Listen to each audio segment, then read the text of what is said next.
तो यार आज से हम एक नई मांगा स्टार्ट करने जा रहे हैं जिसका नाम है एनबीजीएस फीलिंग। दोस्तों ये एक रोम कॉम प्लस हारेम टाइप के जॉनर की मांगा है। तो अगर आपको इस टाइप के जॉनर की वीडियोस पसंद है तो आप इस सीरीज को चेकआउट कर सकते हो। और एक और बात दोस्तों, मैं बोलता नहीं पर हमारे यूट्यूब के एनालिटिक्स के हिसाब से आप में से 70% लोग ऐसे हैं जो हमारी वीडियो को तो देखते हैं पर सब्सक्राइब नहीं करते हैं। तो प्लीज यार चैनल को सब्सक्राइब कर दीजिए जिससे कि मुझे मोटिवेशन मिलता रहे और आपको नई नई वीडियो की नोटिफिकेशन मिलती रहे।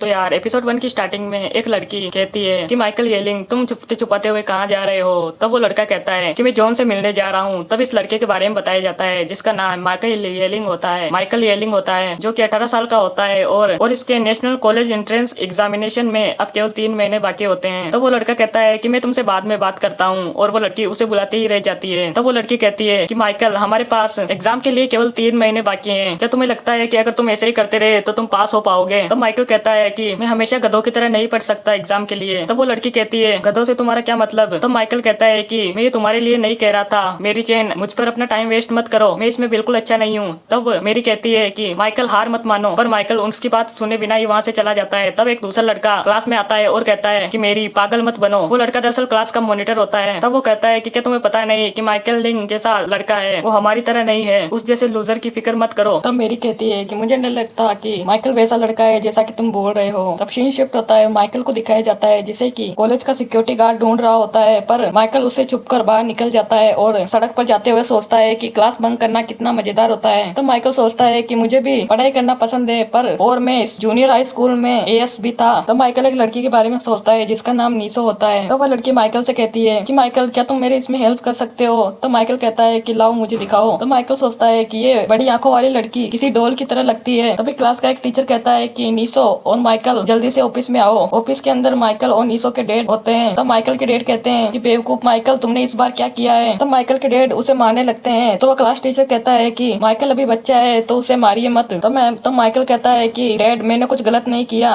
पर तब नीसो के डैड उससे कहते हैं कि नीसो ये लड़का डेट करने के लिए सही नहीं है, ये लोग बहुत गरीब हैं। जिसे सुनकर नीसो बहुत रोने लगती है। इसमें क्लास टीचर चेनवू उसका साथ देता है। चेनवू ऐसा इसलिए करता है क्योंकि नीसो के फादर से उसे रिश्वत मिलती है और मेरे फादर से नहीं। तब माइकल फ्लैशबैक से बाहर आता है और सोचता है कि इसके बाद नीसो ने दूसरे स्कूल में ट्रांसफर ले लिया और चलवू को रिश्वत मिलना बंद हो गई, जिससे कि मैं उसका पंचिंग बैग बन गया और इस तरह पढ़ाई में मेरा इंटरेस्ट खत्म हो गया। वो बहुत ही पेनफुल मोमेंट थे। तब सीन शिफ्ट होता है और माइकल के डेड को दिखाया जाता है जो कहता है कि खाने का वक्त हो गया, भरपेट खाओ और अपने एग्जाम के लिए हार्ड वर्क करो। तो माइकल रास्ते में जाते हुए सोचता है कि क्या मुझे आज स्कूल जाना चाहिए या नहीं दोपहर में। तो वो देखता है कि कुछ गुंडे एक ठेले वाले से कहते हैं कि ये जगह हमारी बॉस की है, तुमने यहाँ स्टोर लगाने की सोची भी कैसे, जब तक तुम हमें प्रोटेक्शन मनी नहीं देते तब तक तुम यहाँ नहीं लगा सकते। और इसी के साथ एपिसोड 1 खत्म होता है। एपिसोड 2 की स्टार्टिंग में वो बदमाश उस बूढ़े आदमी से कहते हैं कि क्या तुम बेवकूफ़ हो, मैं तुमसे बात कर रहा हूँ, अगर तुम मुझे पैसे नहीं दोगे तो तुम यहाँ पर स्टॉल नहीं लगा सकते।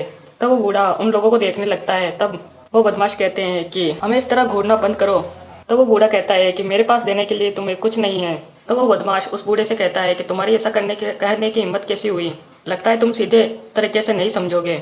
और ये कहकर वो बदमाश उसके लगाए स्टॉल को बिखेर देता है। तो वो बूढ़ा कहता है कि पता नहीं आजकल के नौजवानों को क्या हो गया है। तो वो बदमाश कहता है कि अब से मैं तुम्हारा बॉस हूँ और जो भी मैं कहूँगा तुम्हें वही करना होगा और उम्मीद करना तुम दोबारा मुझसे ना मिलो। तब उन बदमाशों में से एक लड़का कहता है कि हेलो बॉस येलिंग। तब माइकल कहता है कि तो अच्छा तुम मुझे जानते हो, अब दफ़ा हो जाओ यहाँ से। तब वो बदमाश कहता है कि उसने तुम्हें सिर्फ बॉस कहा है तो इसलिए इसे ज़्यादा सीरियस लेने की कोशिश मत करना, क्योंकि तुम्हारा वक्त अब जा चुका है, अब ये लेस्ली जेलिंग का वक्त है। पर माइकल उनकी बातों पर ध्यान नहीं देता। तब वो दूसरा लड़का कहता है कि क्या तुम्हें दिखाई नहीं देता कि बॉस लेस्ली तुमसे बात कर रहे हैं।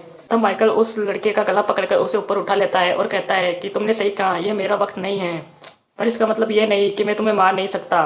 तब वो बदमाश कहता है कि प्लीज़ मुझे छोड़ दो, मुझे जाने दो। तब वो दूसरा लड़का एक ईंट उठाकर माइकल की तरफ बढ़ता है, उसे मारने वाला होता है, पर उसके मारते ही वो ईंट चकनाचूर हो जाती है। तब वो लड़का बहुत ज़्यादा डर जाता है। तब माइकल कहता है कि तुम्हारी ऐसा करने की हिम्मत कैसे हुई, और ये कहकर वो उस लड़के को एक लात मारता है और लेस्ली को एक जोरदार पंच मारता है, जिससे कि वो सब लोग वहाँ से भाग जाते हैं। तब माइकल उस बूढ़े आदमी से कहता है कि अपना थैला यहाँ मत लगाओ, यहाँ पर बहुत सारे बदमाश लोग घूमते रहते हैं, इससे अच्छा होगा कि तुम सब्जी वाले मार्केट में अपना थैला लगाओ, वो जगह सुरक्षित है।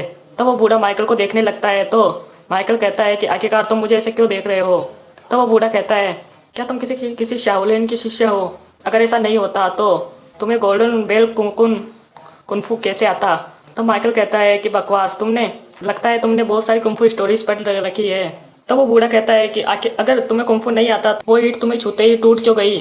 तब माइकल अपने पेंट में से एक बॉक्स निकालता है जिसमें उसका चश्मा होता है। तब माइकल कहता है इस बॉक्स की वजह से मैं बच गया, पर अब ये टूट चुका है। मेरे डैड ने इसे बहुत मेहनत से मेरे लिए पैसे जमा कर कर बनवाया था। तो वो बूढ़ा आदमी कहता है कि बेटा टेंशन मत लो, तुम्हारे नुकसान की भरपाई मैं करता हूँ। और ये कहकर वो उसे एक बॉक्स देता है और इसी के साथ एपिसोड 2 भी यही खत्म होता है।